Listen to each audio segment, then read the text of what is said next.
आगे बढ़ते हैं एक नए टॉपिक की ओर, डिफरेंशिएशन की। ट्रिग्नोमेट्री हमने कुछ हद तक पढ़ ली है, वो उतना ही पढ़ा है जितना मुझे फिजिक्स में ज़रूरत थी। मैथमेटिक्स के लिए ट्रिग्नोमेट्री बहुत बड़ी है, वो हम अभी नहीं देखेंगे। जब मैं मैथ्स की क्लास देखूंगा तो उसमें मैं ट्रिग्नोमेट्री आगे दूंगा, बट अभी हम केवल किस बेस पे देखेंगे, केवल फिजिक्स के बेस पे देखा। अब हमारा टॉपिक है differentiation.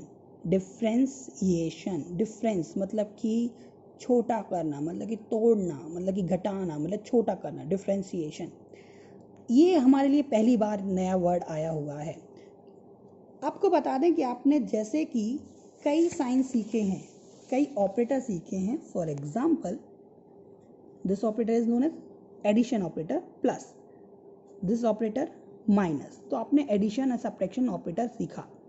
This multiplication, this divide, this power square and this root and under root.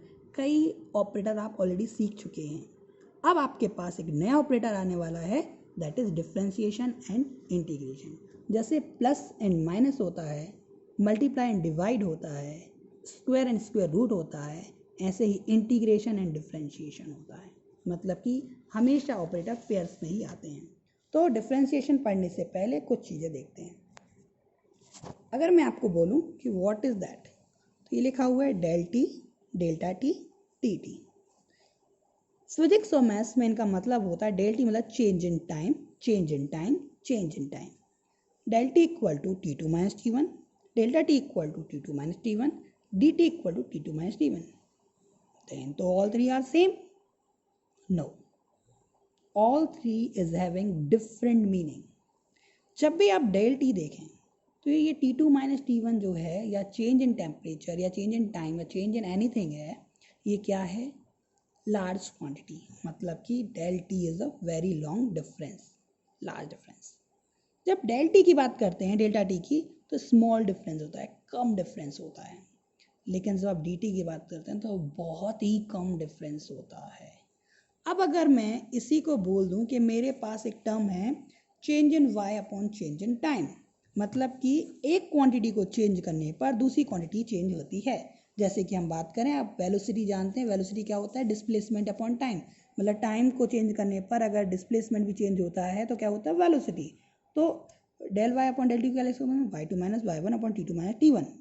अब अगर मैं बोल दूं ये चेंज बहुत कम है, तो इस डेल वाई को क्या लिख सकते हो आप? D Y. और बहुत कम है तो डी टी, तो क्या बोलते हैं? D y upon d t. मतलब कि change in y with respect to change in t. और जब हम इस ऑपरेटर को लेते हैं डी अपॉन डी टी, इस ऑपरेटर का नाम है डिफरेंशिएशन। ये ऑपरेटर है डी अपॉन डी टी या डी अपॉन डी एक्स या डी अपॉन डी आर या डी अपॉन डी समथिंग। मतलब कि किसके रिस्पेक्ट में कर रहे हैं डिफरेंशिएशन? टी के रिस्पेक्ट में। किसके रिस्पेक्ट में? एक्स के रिस्पेक्ट में। किसके रिस्पेक्ट में? आर के रिस्पेक्ट में। और ये क्या है? किसका कर रहे हैं वो यहाँ आएगा। ऑपरेटर साइन कैसे, जैसे प्लस का साइन क्या होता है? This one. तो डिफरेंशिएशन का साइन क्या आ गया? डी अपॉन डी टी या डी अपॉन डी एक्स या डी अपॉन डी आर या d upon D S, what ever. ठीक। और जिसका कर रहे हैं वो कहाँ आएगा? इस ब्रैकेट में। तो अगर मैं बोलूँ y का करना है तो d y upon d t, d y upon d x या d y upon d r, कुछ भी कर सकते हैं। लेकिन आप डिपेंड करता है कि किसके रिस्पेक्ट में कर रहे हैं। तो किसके रिस्पेक्ट में करते हैं? वो जिसका फंक्शन होता है। मतलब अगर y t का फंक्शन है, टाइम का फंक्शन है, तो हम किसके रिस्पेक्ट में करेंगे इसका? D y upon d t. अगर y x का फंक्शन है तो किसके रिस्पेक्ट में? D y upon d x. और r का है तो d y upon d r. For example, अगर मैं बोलूँ y equal to two t square minus three t, तो y ये क्या है? टी का फंक्शन है, तो हम क्या लगाएंगे? D y upon d t. X cube minus two x plus four, तो किसका फंक्शन है? एक्स का, d y upon d x. R square minus two r, तो वाई किसका फंक्शन है? आर का, तो हम क्या लगेंगे? D y upon d r. अब d y upon d x को हम क्या लिखेंगे? Y will be a function of x. ठीक है, तो हम इसका डिफ्रेंशिएशन कर रहे हैं। अब फॉर्मूला नंबर वन, अगर y इक्वल टू एक्स पे n की पावर होती है तो d y upon d x होता है n इंटू एक्स पे n माइनस वन। पहला फॉर्मूला ऑफ डिफ्रेंशिएशन। मतलब कि d upon d x, x n क्या होता है? जो पावर होती है वो आगे आ जाती है और उस वेरिएबल पर एक पावर कम हो जाती है। फॉर एग्जाम्पल, अगर मैंने बोला क्वेश्चन आया y equal to x cube, इसका डिफ्रेंसिएशन निकालिए। तो आप क्या करेंगे, dy अपॉन डी एक्स क्या लिखेंगे, जो n है n को कहाँ कर देंगे आगे, n कितना है यहाँ 3, तो क्या आ गया 3 इंटू एक्स पे n minus one, 3 minus one मतलब क्या आ गया 3x स्क्वायर। तो dy अपॉन डी एक्स कितना आ गया 3x स्क्वायर।